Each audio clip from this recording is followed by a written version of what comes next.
Welcome to Beyond Reality on WOW FM 100.7. That's right, from right here in St. Mary's, all across the Penrith Valley and Lower Blue Mountains, and on the internet, you're listening to Beyond Reality. Tonight, I thought we'd do something a little bit different.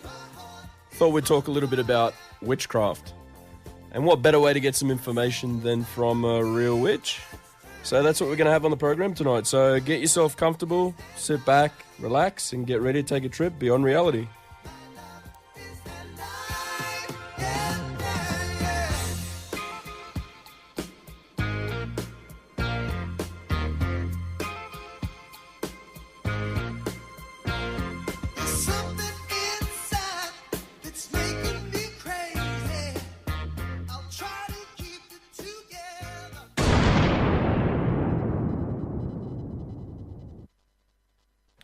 So on tonight's show, we've got a special guest with us tonight. We've got Michelle Clair White, and she is, no better word to say this than a witch. She's practicing, and she's part of a organisation, and we'll get her on very soon to discuss it and, have a little bit of fun on the topic. A little bit of news before we start, though. We had a pretty interesting thing. On sunrise, on Saturday in the morning, people were live on location and, as you do, you got the camera there and they're talking about what's going on in the background. Then all of a sudden, on the top left-hand side of the screen, a huge meteorite flew past them. And it was for a good 2 or 3 seconds. And if you have a look at the footage, it was very large trail coming out behind it, expelling a lot of material or gases as well.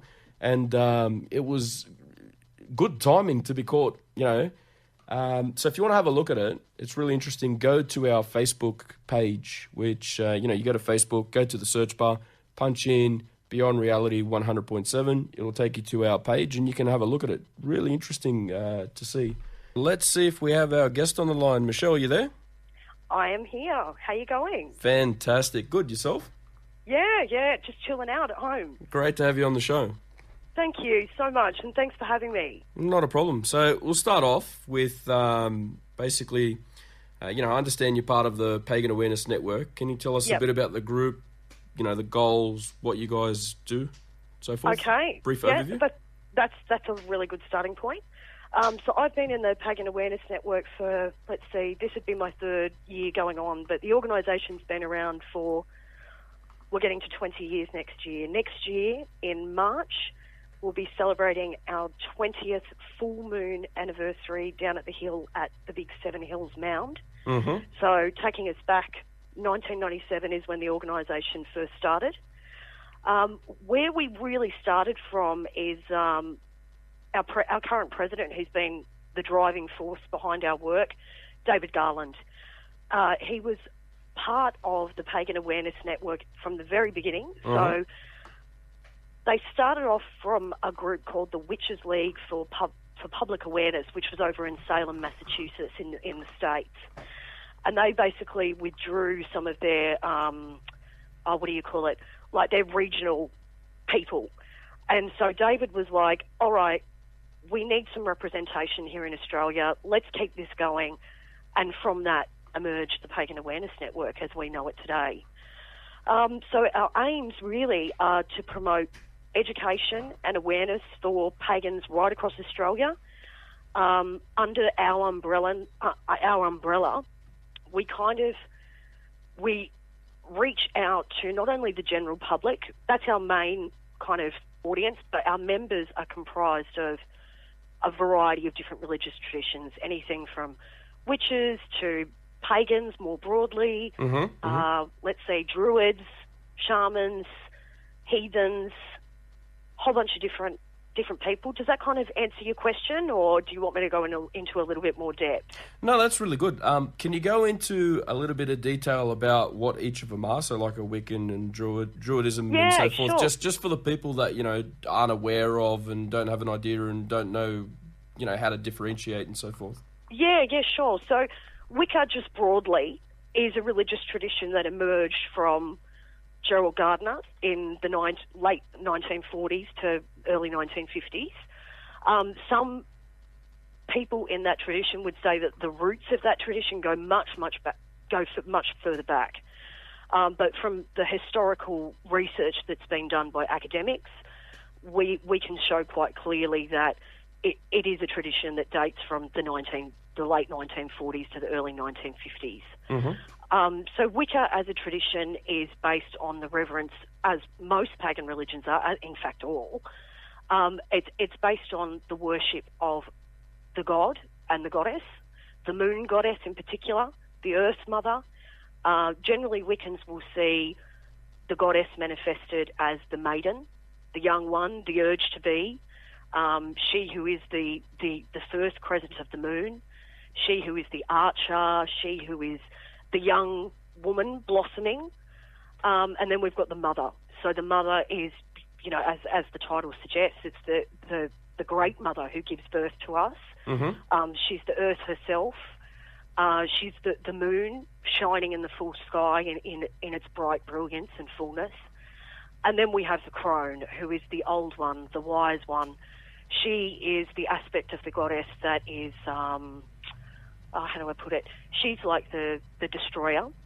She is the one who is the great recycler. She's like the grandmother, really. And then on the polarity side of that, because Wicca is very much I guess you could say, duotheistic religious tradition. So it's not just about the feminine, or not just about the masculine. So we've got, on the other side, we've got what many call the horned god.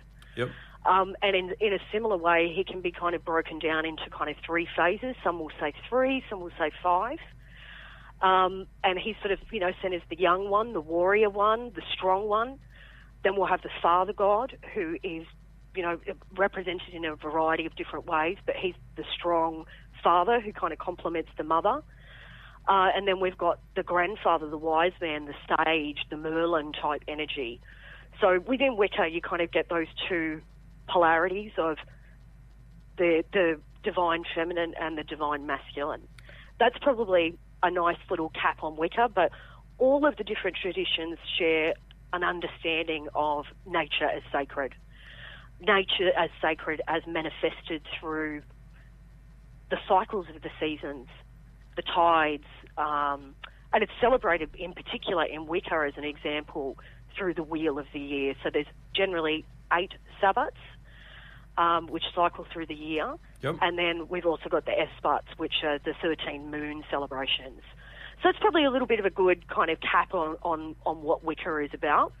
That's kind of, derived from a religious tradition that came predominantly from Britain to begin with, and then spread right across to the United States, right across to Europe, and over here to Australia as well. So there's two major lines of Wiccan tradition, the Gardnerian and the Alexandrian, and both of those lines are actually present here in Australia. So it's a little bit of a cap on Wicca. Yep.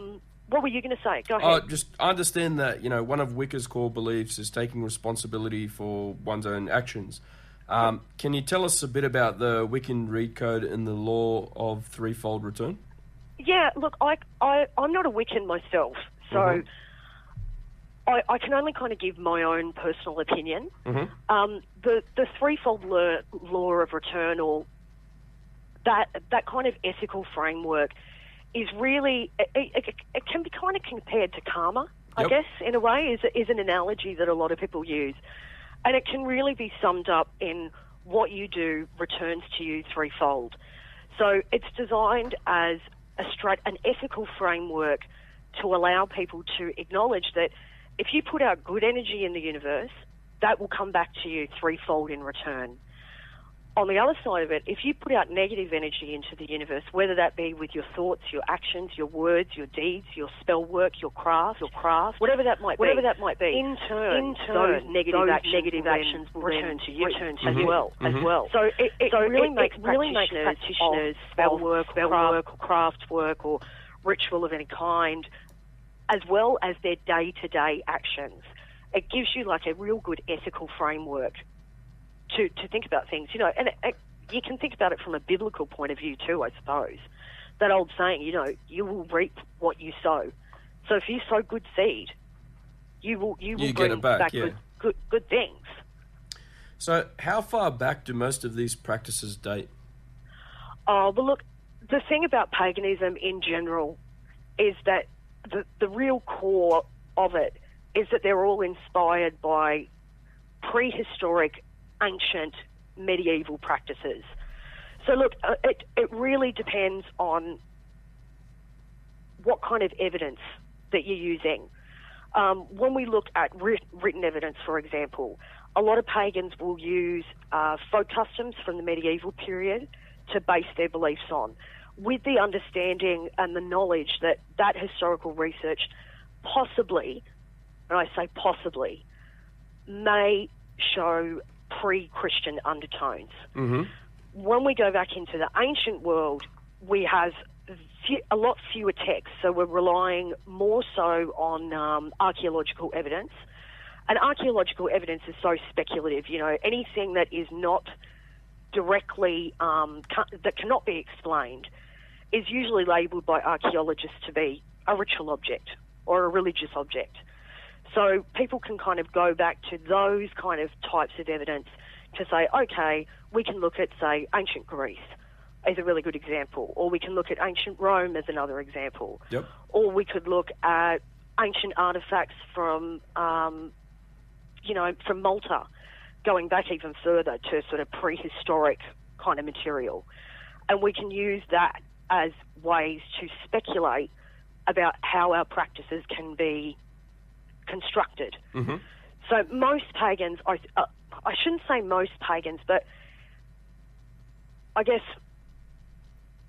in my opinion, most pagan religious practice is either a reconstruction or a reinvention of old time beliefs that date back either to the medieval period or perhaps even further to the ancient period.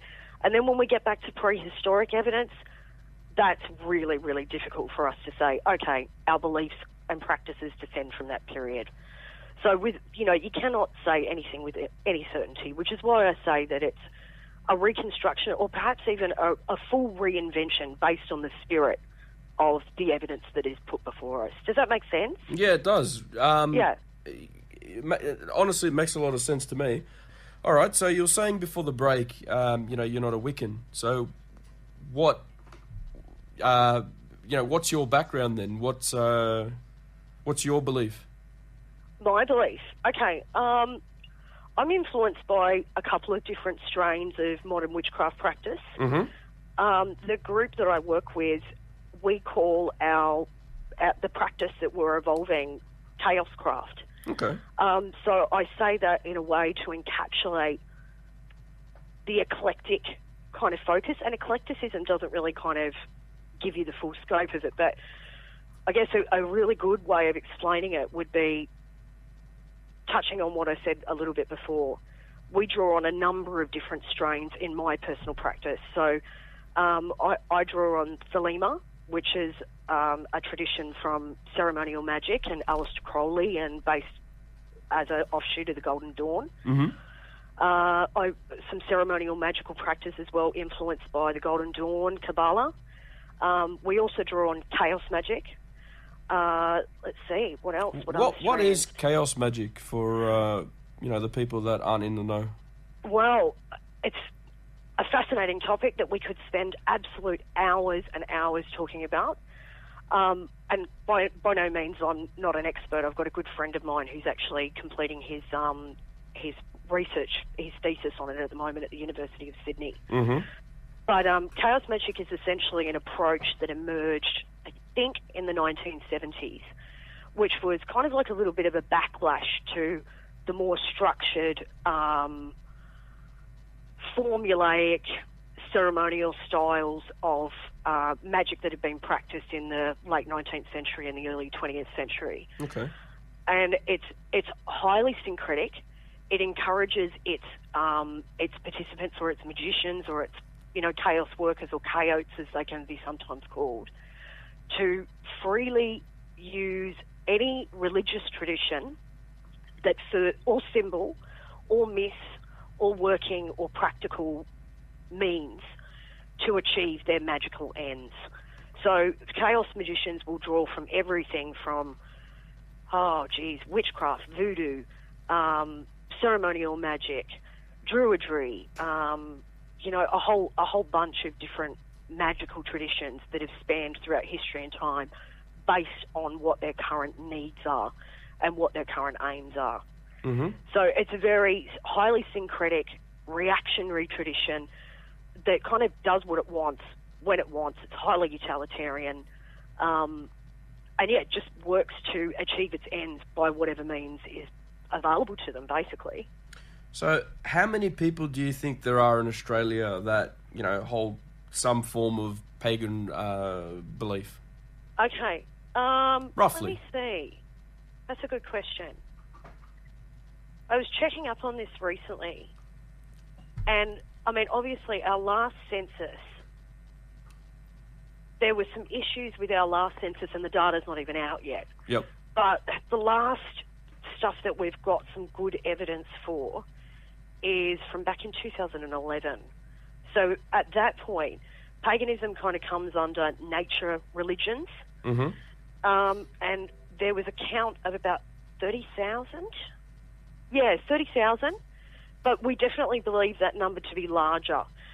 What the Pagan Awareness Network has been doing since our inception, mm-hmm. really, and particularly since we've been seeing that working effectively since about 2005, is encouraging people to put on the census, identify themselves as pagan, and then put a dash followed by the specific religious tradition that they're part of. So what we find with the census statistics, for example, is if someone puts down Wicca, they won't be counted under paganism. Or if someone says, I'm a druid, they won't necessarily be counted under paganism. They'll be counted under nature religions broadly, but they won't be counted directly under pagan. So what we've been trying to do since about 2005 is really get people to say, okay, put yourself down as pagan, dash Wicca, dash druidry, dash shaman, dash this, whatever tradition you specifically affiliate with. To give you a bit better idea of the numbers. Precisely, yeah. Because otherwise, the statistics are a little bit skewed. Yeah. And what we also find is, like, one of the challenges that we came up against this year in particular was the fact that the census, religion was a voluntary question, which is not a big deal, but the fact that you had to be named for the first time in the census. And even though we've been working as an organisation for 20 years, there is still a concern from some sections of the community that by calling yourself a witch or, a shaman or whatever, there is that haunting feeling that you might get sacked from your job. You might have your children taken away from you. But, we've been working really, really hard in the last 20 years to build that public profile. And, we've done a lot of work with the media, and we've got really, really good relationships with them nowadays. So there definitely isn't as much stigma in the general community about a fear about being named and shamed and, being persecuted against. But it's still definitely there. So I guess to kind of recap all that, the census results don't give us an accurate reflection for two reasons. Number one, there is still a lingering fear of naming yourself as a pagan. Yep. And number two, there are so many different traditions and sub-traditions within paganism that a lot of people are reluctant to put down terminology that will reflect their religious tradition accurately, that allows us to get a good picture of the numbers. Yeah, well, what you're saying about, putting your livelihood in jeopardy, same thing with, reporting UFOs and so forth. A lot of, frontline airline pilots that are, out there flying some larger jets, the A380s and 747s, obviously will be seeing some things. And, reporting too much of it or going public with some stuff gets them in a lot of trouble as well. So it's right across the board as well. And, I'm really interested to hear that, because that's something I'd really never thought about. Putting yourself out there, like, and kind of exposing things that are fringy, such as aliens or magic or witchcraft or whatever, a lot of people will just think you're damn bonkers. Yeah, well, that's what the show's about. Out there, right? Yeah. Well, there's a gentleman in the United States as a perfect example. His name's John Lear. His father actually built and created the Learjet, and he's been an airline pilot for many, many years now. I think he's retired at the moment, and he actually lost a job once because of his dealings with certain people in the UFO community. So it's right across the board. Are the groups quite small and personal, or are they in large numbers in regards to like we were saying before, paganism and Druidism and so forth? Well, it varies group to group, obviously.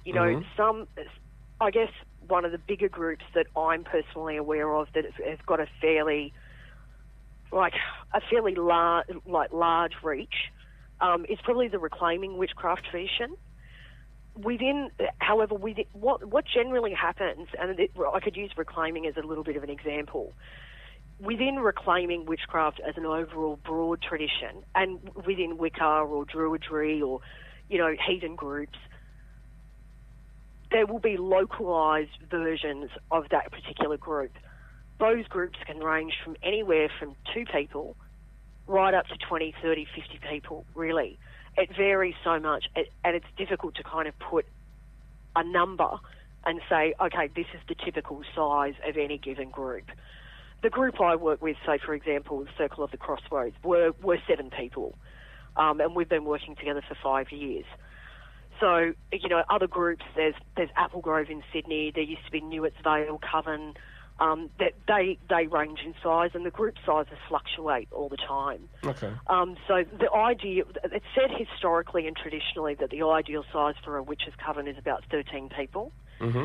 The reasoning behind that is because when you're getting to that level of numbers of individuals in a group, when you have 2 or 3 people, they say, 3 people's a crowd.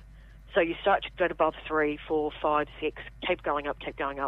The interpersonal connections that can work within those groups start to be, the bigger the group, the less interpersonal connection that you have.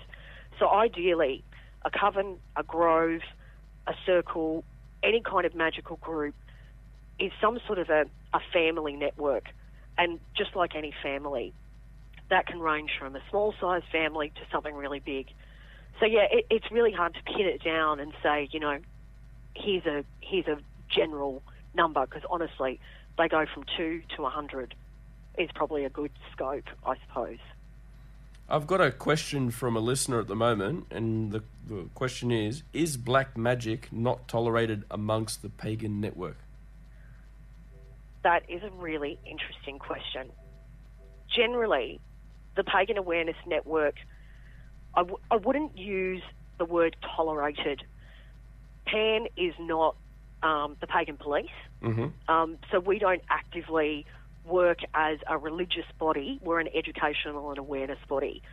So to use the word tolerate is it's kind of got a little bit of, I don't know, churchy kind of feel to it. We certainly wouldn't support, by the provision of, say, public liability insurance, a group that was professing to practice black magic, which is known to most people as, negative forms of magic. Yep. And when I say negative forms of magic, what I mean by that would be magic that is, which is most people's, understanding of black magic which is designed to compel or take away the will of another person. Yep. Magic that is designed to be harmful to another person. So, I mean, as an organisation that provides insurance to groups across the country to run public events, to run their own events, anything from, full moon rituals to, bigger pagan festivals, we certainly would not align ourselves as an organisation with a group that was professing to practice forms of negative magic that were harmful to other people. No, I totally understand that. Part of the group's logo is the pentagram. And you generally see this stereotyped, in popular culture as some sort of sign for devil worship. What meaning does the network tie to the symbol? Well, I guess David might be able to talk to that a little bit more, but I can say something brief about it. Yeah, sure. The pentagram is a cross-cultural symbol. So particularly the star, it has been in its reversed form associated with Satanism. But the upward version of the pentagram is generally seen, as opposed to, say, Satanism, for example, it's generally seen as the top point as representing spirit. That seems to go across all the different pagan religious traditions, and all the other points are representative of the different elements, so earth, air, fire, and water, and they can be placed on different points of the pentagram in different religious traditions. So the choice of the pentagram is because of its universality. Yep. And also, it's really an opportunity for pagans, in a way, to reclaim that sign. Is another thing that I would add to that. As I was saying earlier, the pentagram, and I'm sure many of your listeners would be aware too, it's often been tied to devil worship or Satanism. Yeah. So the universality of that as a religious symbol throughout the ancient world and used by pagans in the modern world is an attempt to really reclaim that symbol. And we really can I think using the pentagram is a really good starting point, because it does trigger in people's minds those associations with devil worship and Satanism. So one of the questions you often get from people is, do you worship the devil? Do you worship Satan? Especially when you put yourself forward for a witch. Yeah. So I think, using the pentagram, which is a controversial symbol, can be a really good starting point, a really good talking point for introducing people to the concepts around paganism, And as I mentioned before, paganism being with the points of the star representing the four elements of earth, air, fire, and water, which are, the foundation of physical existence. And at the top of that pentagram, dominated by spirit. So spirit is above all that. Spirit is what ties all those things together.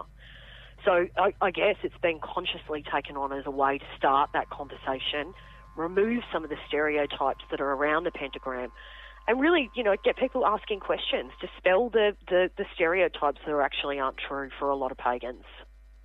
Yeah, so as we're mentioning, there's a lot of negative information and confusion out there when it comes to, some of these practices.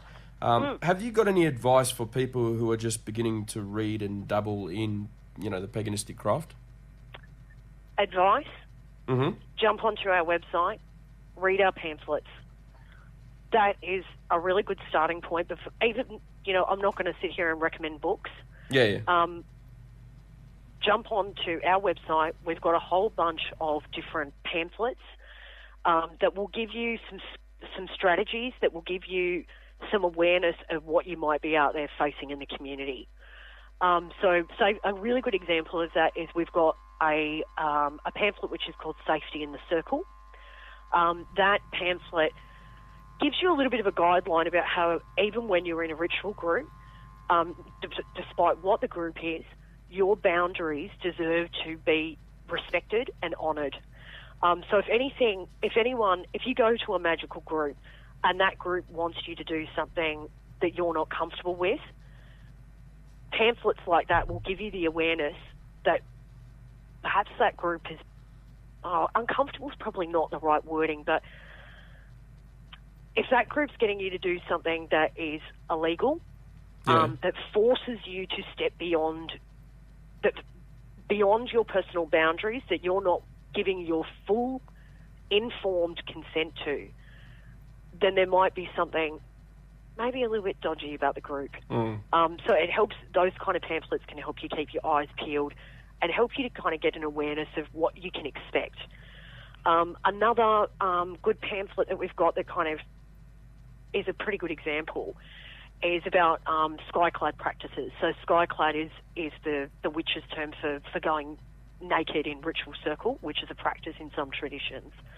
And because it's a practice that is very unique to modern paganism, and it's quite controversial. Mm-hmm.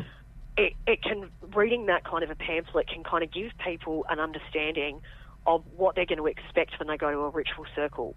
And it'll give you information that will set your expectations and also give you a really good awareness of that first and foremost, your consent and your boundaries need to be put first before anything that a group is going to ask of you, and really educate people to empower themselves. I think is a good way to put it. Does that kind of answer your question? Yeah, it does. And it also sounds like, the network supports a very safe attitude towards practice. So, yep. In saying that, would you like to give out the web address of the website? I certainly would. Our web address is, let's see, Pan. You can search it by Pan, is probably a quick way to find it. And you can look it up, paganawareness.net.au. Yeah, so anyone that's interested right now, while we have Michelle on the air, go and have a bit of a look, have a flick around. There's a wealth of information on the website right now, so now's a really good time, because while we have Michelle on the air, you can go to Twitter and you can start putting some questions through. Also, soon we might open the line and have a few people call in as well. Perfect, sounds good. So, what would you say to someone who believes, that the group's... Basically, if someone thinks that the group is no different than a cult, as an example, what would you say to that? How would you go about that? So someone that's a bit of a skeptic, that has a one-track mind in regards to, witchcraft, paganism, and so forth, what would you say to them to, put your point of view forward and explain what you guys are all about and so forth? Well, firstly, what I would do is I would ask that person, what do you think a cult is? Mm-hmm. For yourself personally, what if you were going to say something was a cult, could you identify some characteristics that you would typically identify as cult-like or cultish? Is there something that... But I guess one of the things about cults is often people will identify a cult by saying that they've got, a leader at the top. Yeah, who's so... controlling everybody, right? Obviously, yeah. So someone, if you ask my definition of, what a cult is, basically it's, a group of people that, are listening to a leader or head of a group, and they're basically blindly following that person's instruction in a way. And I think what you're reflecting back there is definitely the common perception of what a cult is. And that'll be the response. I've heard it from people before. Oh, you're in nothing but a cult. Yeah. I think the biggest thing about modern paganism broadly is it's very much about individualism. It's very much about freedom of choice. Mm-hmm. It's very much about exercising personal rights. So the idea of following some guru and laying down your personal freedom and your personal ideas and just following someone's beliefs or someone's instructions blindly really goes against the grain of what paganism is about.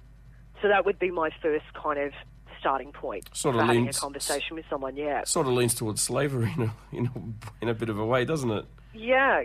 And when you look at the definition of a cult from like a sociological perspective, it's really a group that places high demands on its membership. In the sense of going, you can't associate with X, Y, and Z. You're not allowed to do X, Y, and Z. You need to be with us, X, Y, and Z. Very strict set of rules. Yeah, and pagan practice is all about individual choice, individual ethics, and informed, enthusiastic, consensual involvement in activities. Yeah, it makes a lot of sense. Yeah. So I'm going to go into a little bit about yourself as well now. So how old were you when you started practicing? 13, the classic age for a witch, I suppose you could say. And what kind of a background, were you sort of exposed to in a way? So, were there people around you that were practicing, or, did you grow up in a household of, in a way, a practicing household, or was it just something that you happened to become interested in and get involved in? Well, I actually got raised as a Catholic. Mm-hmm. And I was Catholic up until I was probably, maybe 10. And so I did, all my 3 sacraments in the Catholic Church. So, I mean, just like most Catholic families, it's not like we were devout. We went to church on a regular basis for all the main, for Easter and Christmas. Yeah. Went there pretty, on a frequent basis. But I kind of grew up with this sense of, say, for example, my aunties, they used to joke a lot when I was a kid that they were witches. Mm-hmm. And, it was always just an in-family joke, and it's not that I ever found out that, oh, my God, in fact, my aunties were actually witches or anything like that. But growing up, there was always this kind of edge of stuff about laughing about being witches and laughing about spending time in the forest and dancing around in circles and flying your broomstick and stuff like that. And then as a an 8-year-old, I was obsessed with books. So I just kind of, went down to the local library and read everything I possibly could on the supernatural and the occult and stuff like that. And then when I was, getting on to 12 and 13, I was, going through that teenage rebellion thing and kind of also wanting to connect with the divine directly, rather than having a priest who could mediate between me and this big, what I perceived at the time to be this big God in the sky, so to speak, who had no concern for me. And I was also wondering, where are all the women in the church, Yeah. All these guys are up the top doing all the work, where are all the women? The nuns are always quiet and they don't do much. So I was looking to find a tradition that was empowering to women, that gave me direct access to the divine, and that saw nature as sacred, that saw nature as alive, rather than something that was created in 7 days and 7 nights by some God who's separate from us. Something that evolved over time and, slowly became what it was. Yeah, absolutely. Back to your background and so forth and growing up, so did you find it hard to break the stigma your friends or parents would have around, your pagan beliefs? Well, my first little coven was my closest friends. Mm-hmm. When I think we've been practicing together for maybe a couple of months or something, and one of the coven members, her family was very sus on it. So there was some stigma attached around the kind of practices that we were engaged in, which was pretty, for the time, for little 13-year-olds, it was pretty fluffy. Yep. Especially when you're starting out, and there was a limited amount of books back then as well. And so there was some stigma. Around my friends growing up, though, more generally, I was always looked to as a person who could answer questions. Yep. And I didn't really get much stigma from my friends directly. There was always, that thing of keep your kids away from Michelle. She's a rebellious teenager. Mm-hmm. And I don't think many people actually thought that I'd end up continuing my beliefs onto adulthood like I have today. Just a phase you're going through or something. Yeah, just like a teenage fad, So, yeah, I mean, there was definitely some stigma from parents, but less so from friends. Yep.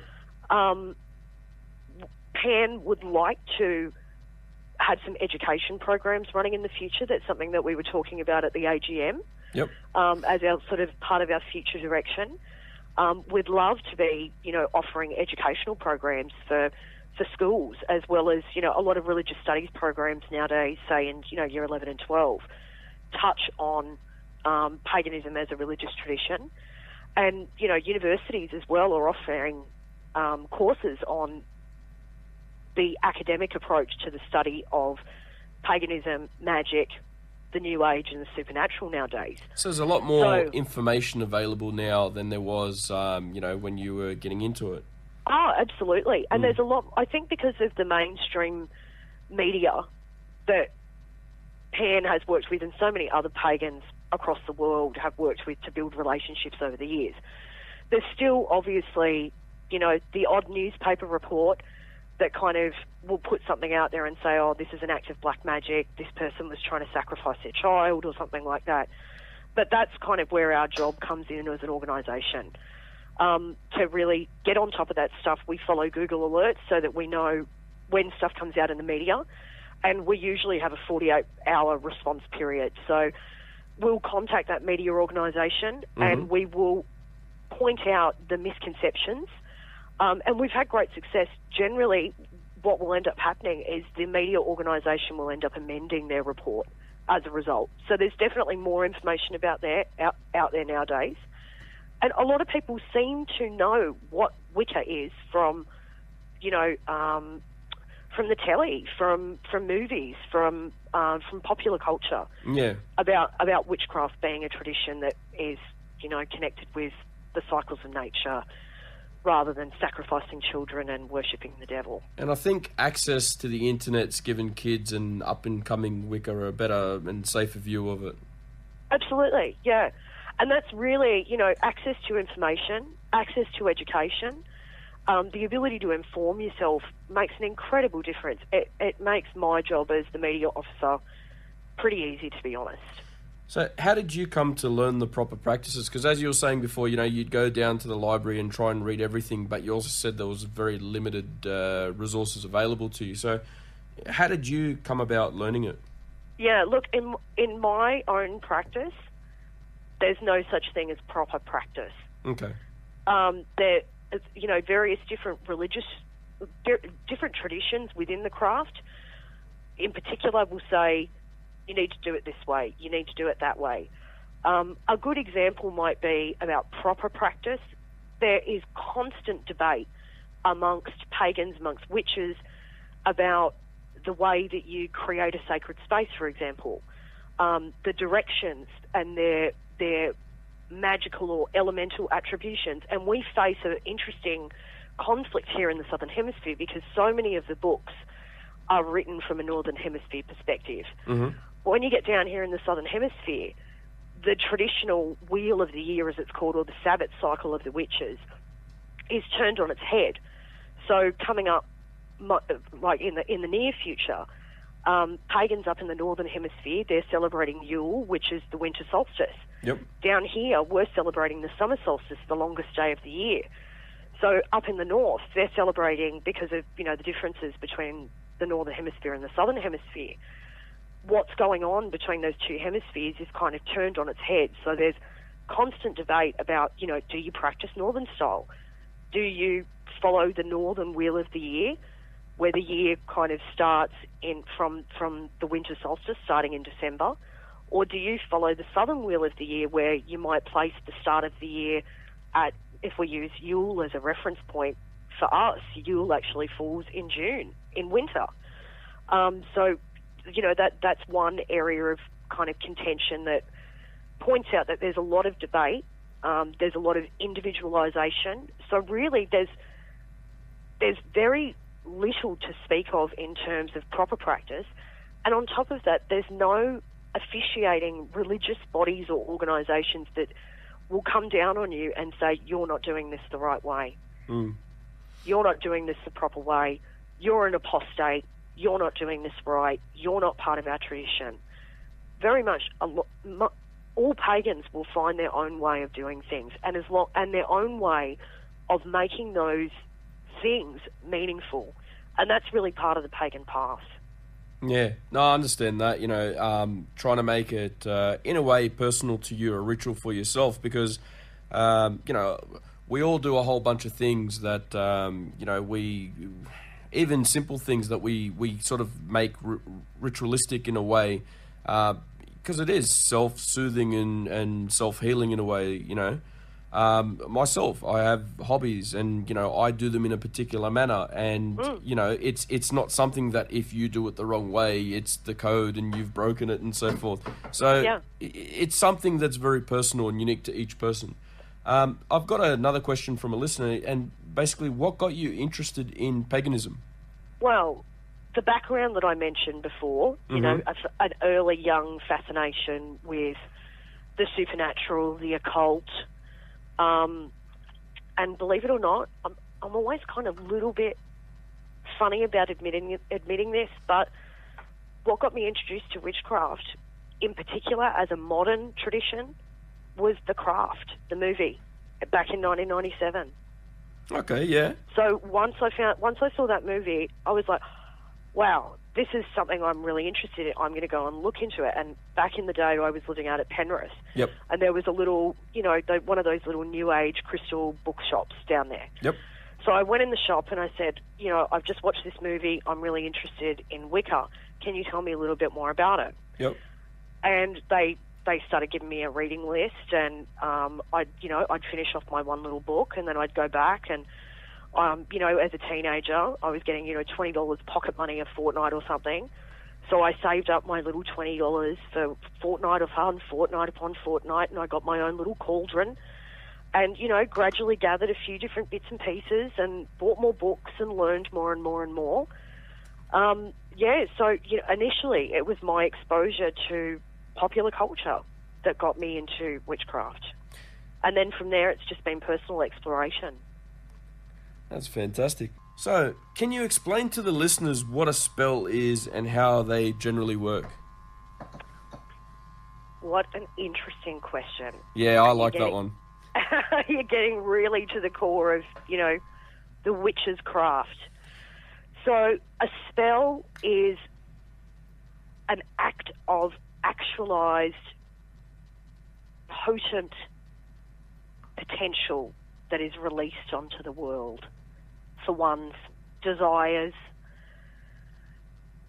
And it's got to be something that you really, not just something that you want, you know, like everyone wants to win the lotto. Yeah. Everyone wants to win $1 million. It's got to be something that you truly, in the core of your being, in your flaming heart, truly, deeply, madly desire with all of your being. So it's an act of actualized, potent energy put forth to the world to achieve the end that you and your heart desires.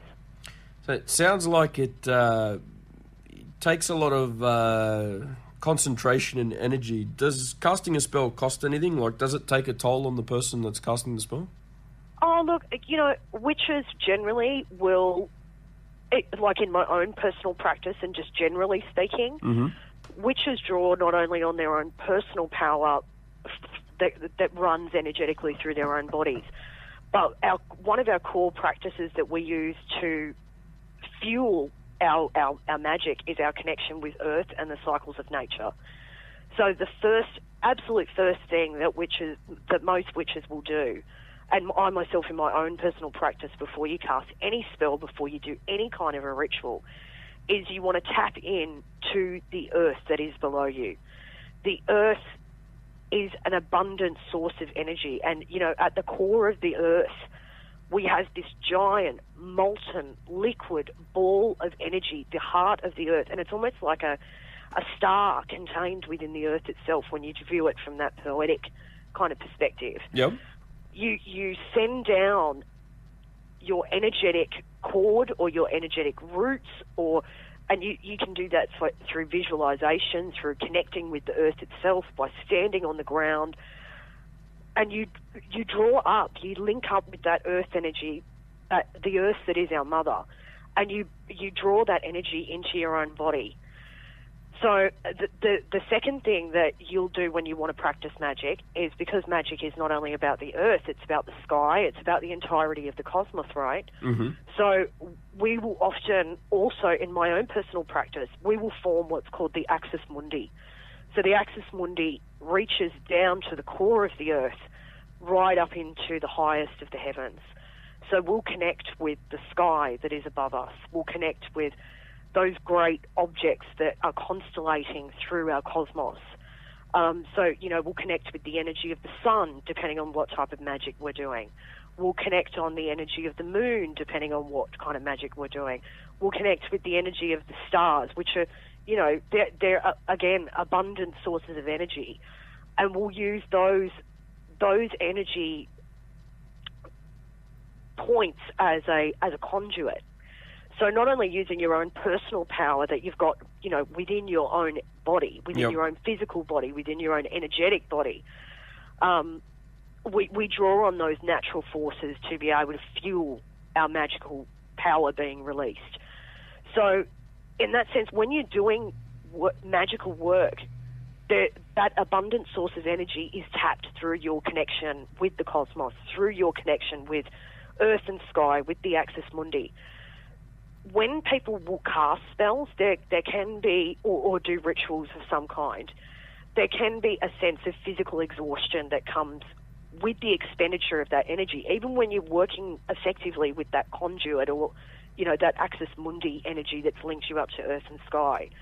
And a way that we work around that is through grounding ourselves again, through coming back to the earth, through placing our hands on the ground, by eating food that connects us with the cycles of nature, that connects us back in with our bodies. And that connection, it's like this infinite loop that goes round and round, because when you practice magic, you're working with the forces of the cosmos. You're working with the flow of nature, with the will of the universe. And that flow is infinite. Now, we were talking before about $1 million, right? That caught my attention, because who doesn't like $1 million? You want a spell to get $1 million? Well, let's talk about this now. So, right. Are there spells for tangible things like money, or would the spell be for something more intangible, like good fortune with money, as an example?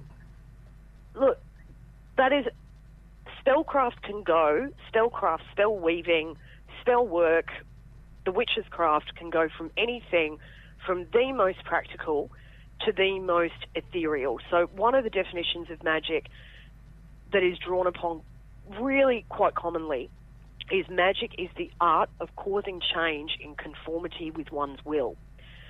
So that would apply to the really practical considerations of paying my bills, getting a new job, attracting a new love into my life, getting the money together to pay for my rego next month that's due at the end of next month or whatever it is.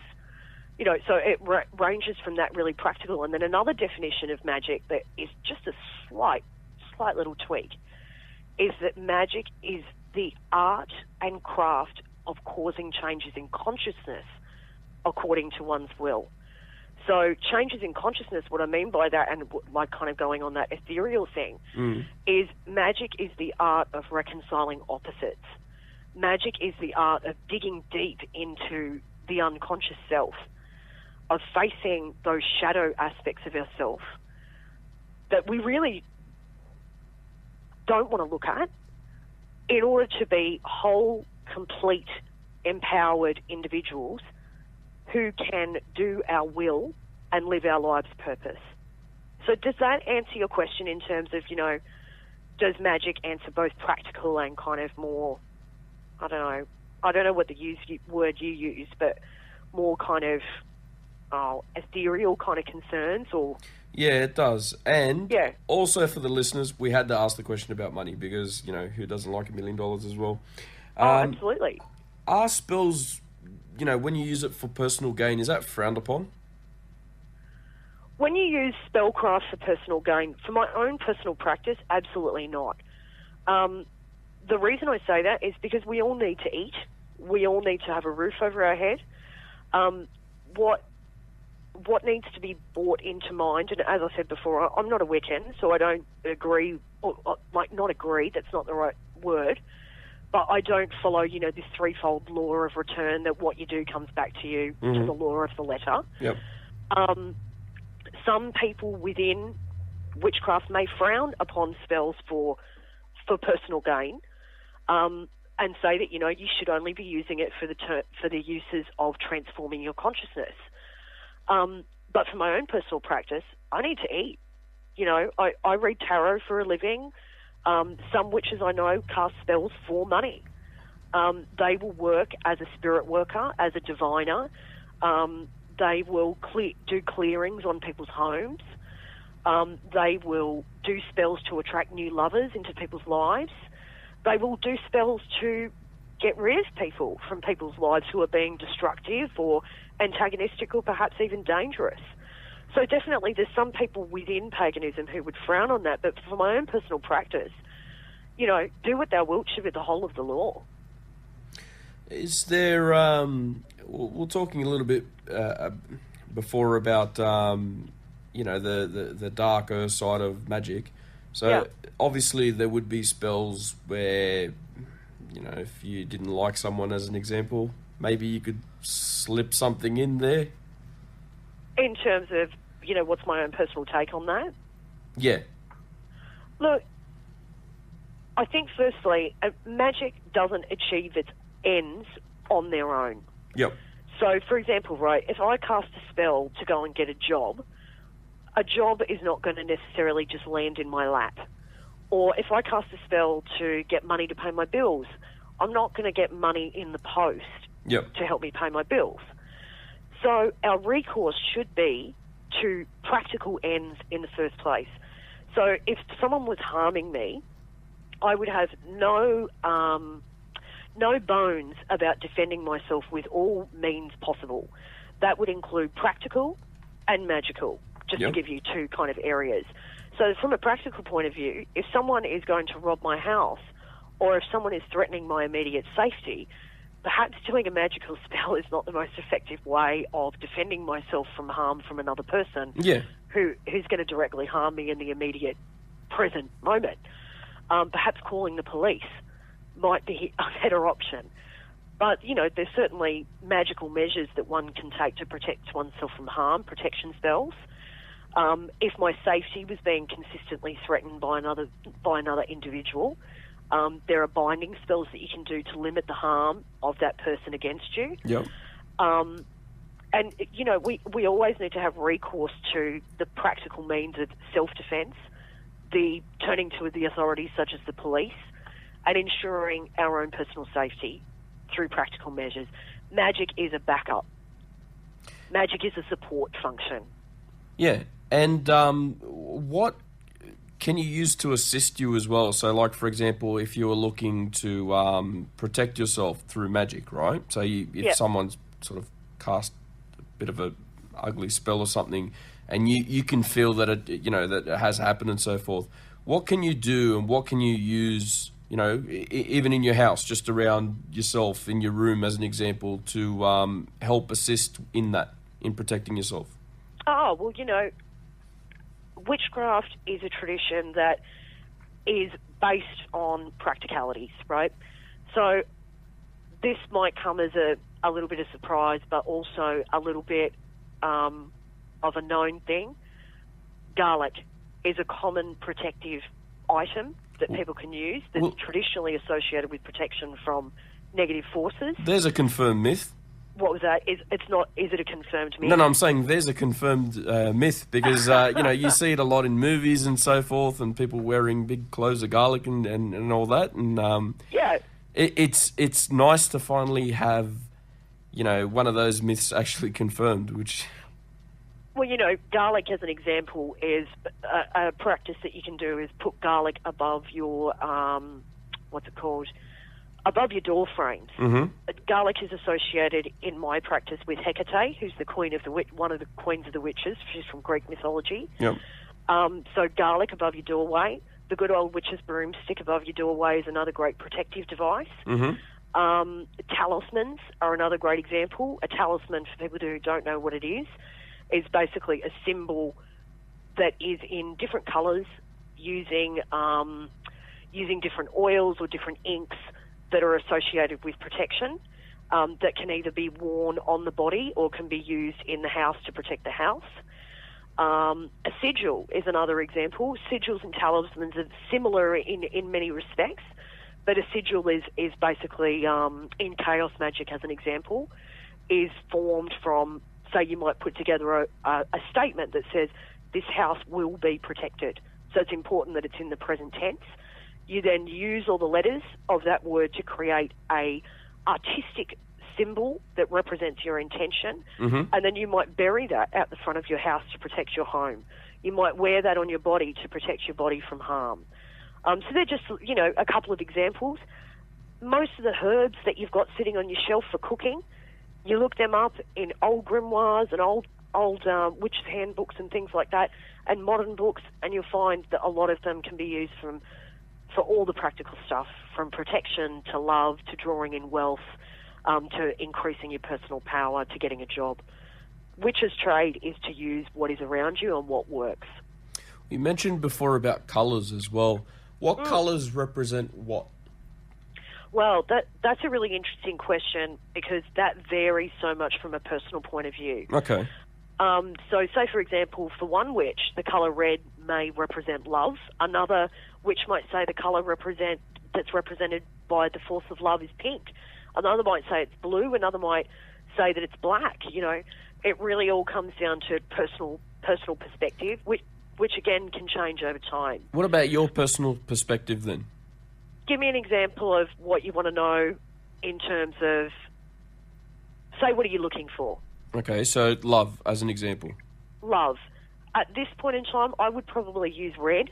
Yep. Because I associate love with the passion of the fire, the fiery heart. I would perhaps even combine it with pink for that kind of soft love, intimacy kind of energy, and possibly even blue. Love can be quite healing. Blues often, in my own personal practice, is associated with the element of water. So, combining fire and water together, fire and water are two equal and opposite elements, so they will attract, I would use it to attract a lover who was my equal but also my opposite. As a as a compliment, I suppose, is kind of the best way to put it. Yeah, sounds like it. Yeah, no, I understand. It makes sense. It's sort of like it. How do I say? It puts you in the right frame of mind. It's like it gets you in the right place in a way. Yeah, and you want to use it to evoke your association. So for you, what do you associate? What's your colour that you would associate with love? Well, off the top of my head, I don't really have anything. What about money? Green. Green, because it's $100 bill. Everybody says. So we got a couple of questions from some guests as well. Listeners. Does magic only protect against magic? Does magic only protect against magic? That's a really curious question. So I'm assuming as opposed to physical. I'm guessing. As opposed to physical. That's a very interesting question. There's some fascinating assumptions in that.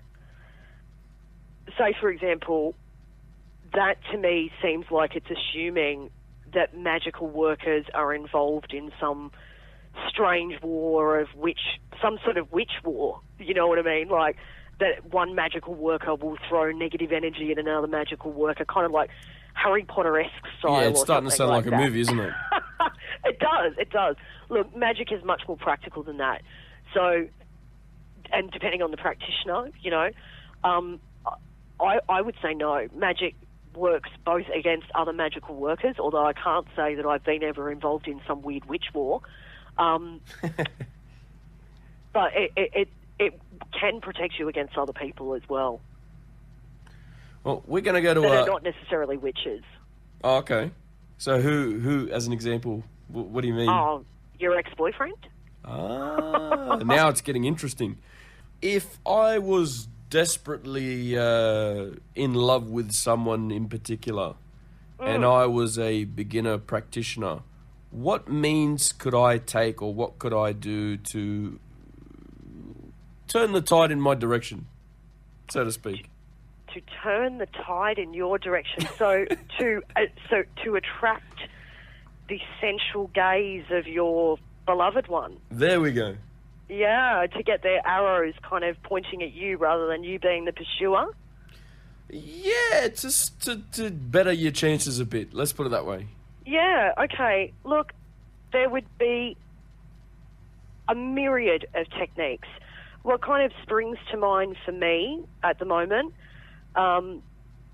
is spending some time kind of, you know, your physical body, for example, right, is but one layer of yourself. Mm-hmm. The next layer, or one of those other layers, is your energetic body and your mental body and your spiritual body, is one way of looking at it, right?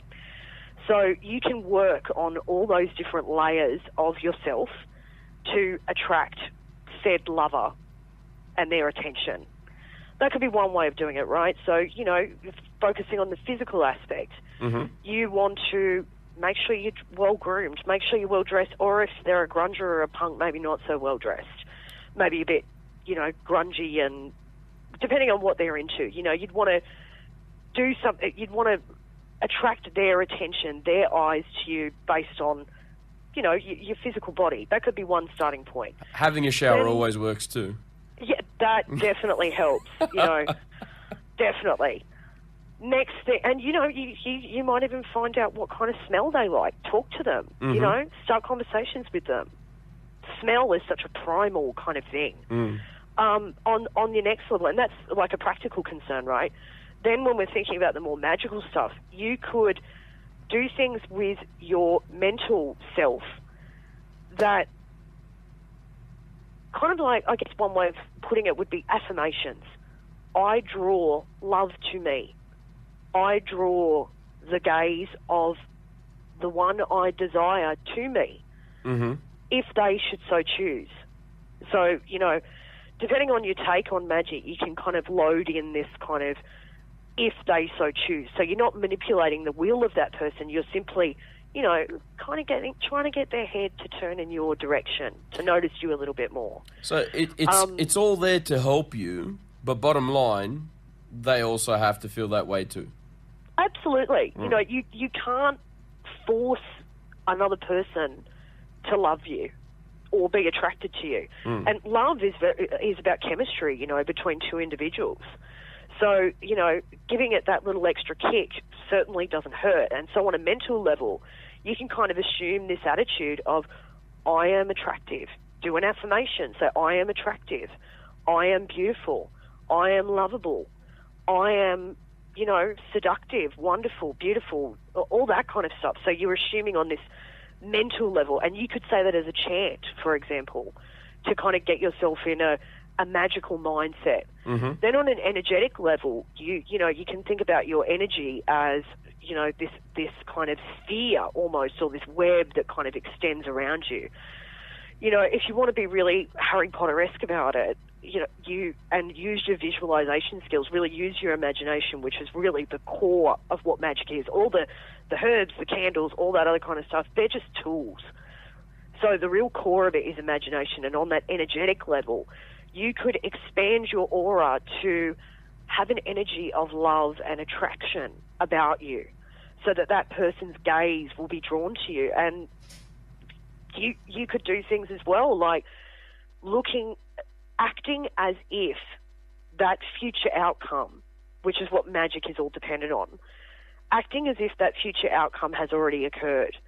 So using a visualization where you see yourself in the arms of a lover. Now, that may not be a specific individual, but it may be, you know, the ideal love for you. So that could be a couple of ways to do it. So being real positive about it. Yeah, and it's not just about the power of positive thinking. It's about using the imagination to get your will, which is an energetic force that resides within your body, your mind, your heart, your spirit, getting that will to unite with your imagination, visualizing an outcome, and all the extra things like, you know, using herbs to love, like roses, just as a really classic kind of example. they are just support systems to get your imagination, get your heart, your will, get your juices flowing, so to speak, so that you can get out of your normal headspace that says magic is not possible. Get you in the right frame of mind, get you in the right place, basically. Exactly, yeah. And when you get into that right frame of mind, that right space, that right thing, anything is possible. So they're just a couple of suggestions. You know, like another example that's really practical from a witchy point of view would be get a candle, burn the candle, and as you're burning the candle, visualize the intention that you will attract love into your life, that you will attract an energy into your life. Mm-hmm. Visualize yourself being in love. Visualize yourself making love, having sex, enjoying yourself. You know, visualize all those things that you associate that particular interaction with. And the one of the big laws about magic is like attracts like. So if two people are magnetized together by like attracts like, and you use your energy, your intention, your will, and your imagination all combined together in this beautiful, potent brew, that's how you can pull someone toward you. You hear that? So a lot of practice, a lot of, getting into the right frame of mind and the right place. But bottom line, the person has to like you as well. So that's what it comes down to. So do you want to give out the web address again? Yep, so it's www.paganawareness.net.au. So is the network careful to make sure that the groups they support care about the psychological welfare of their practitioners? Absolutely. You know, the guidelines that we put to groups that we support. So say, for example, one of the biggest forms of support we give to groups is by offering public liability insurance. So when groups approach us, say they want to run an event, they want to run a festival, they want to run a weekend, we do our research to ensure that those people have the same aims, goals, and ethics as the Pagan Awareness Network. And, you know, some of those ethics that we've sort of talked about within this interview that we're doing now. If an organisation was seen as being harmful, was seen as committing criminal activities, was harmful to adults or children, was controlling in any way, we would certainly not be, you know, offering public support for an organisation like that to be using an alliance with the Pagan Awareness Network.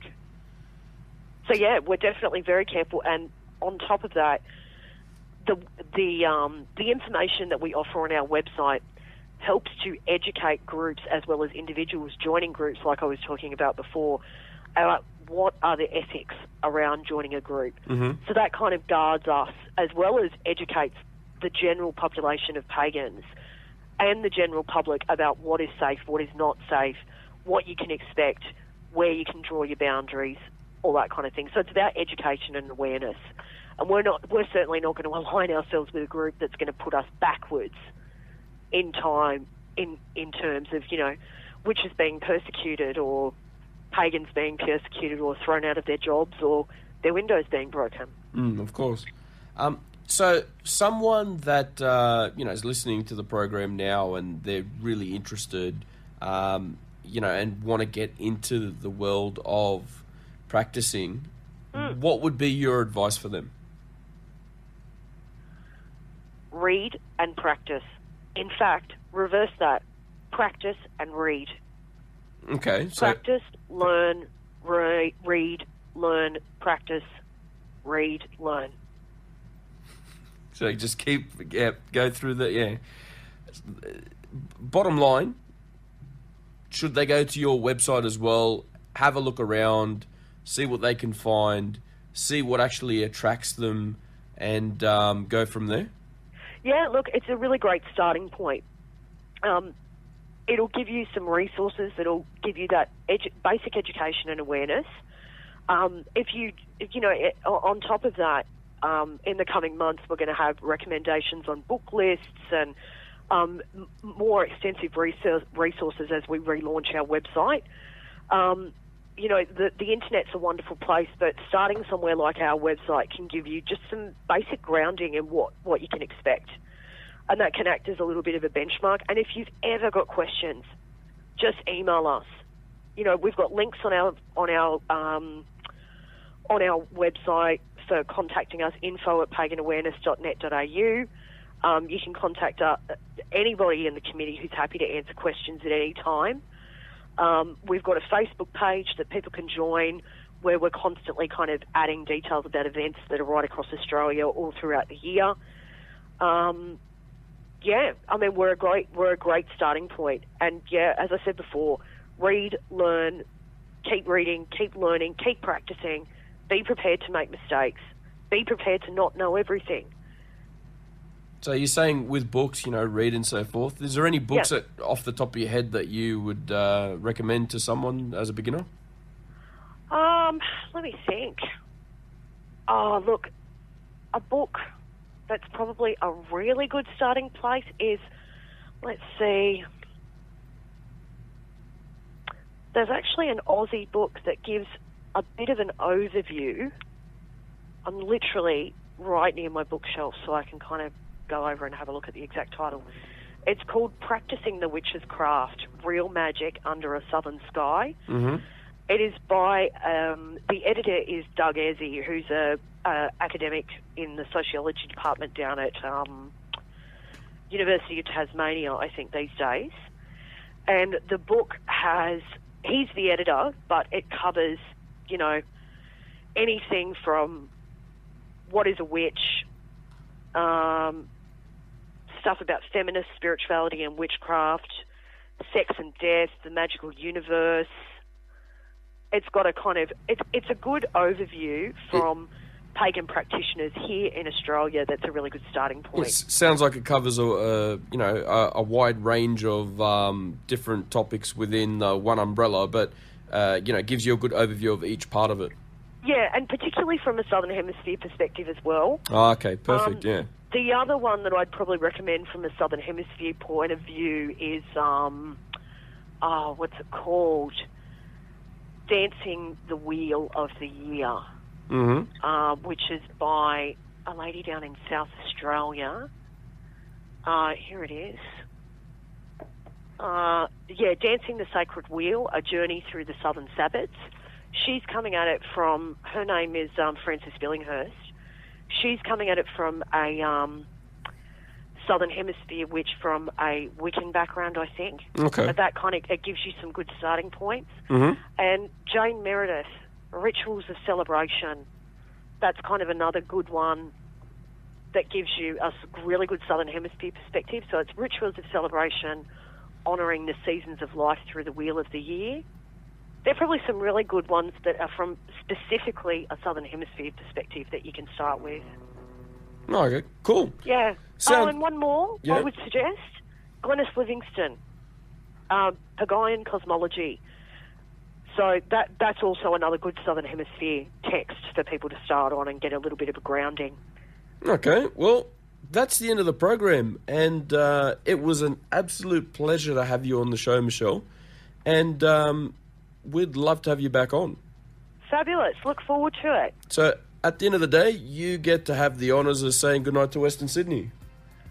Good night, Western Sydney. Good night to everyone in Sydney and everyone who's listening. And remember, life is magic. And that's how it's done. And a really big thank you to Michelle. And good night, Western Sydney, from everyone here at Beyond Reality.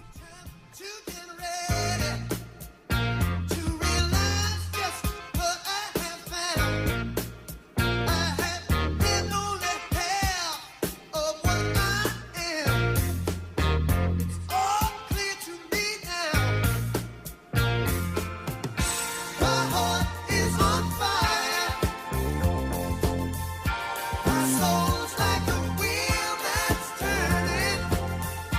My love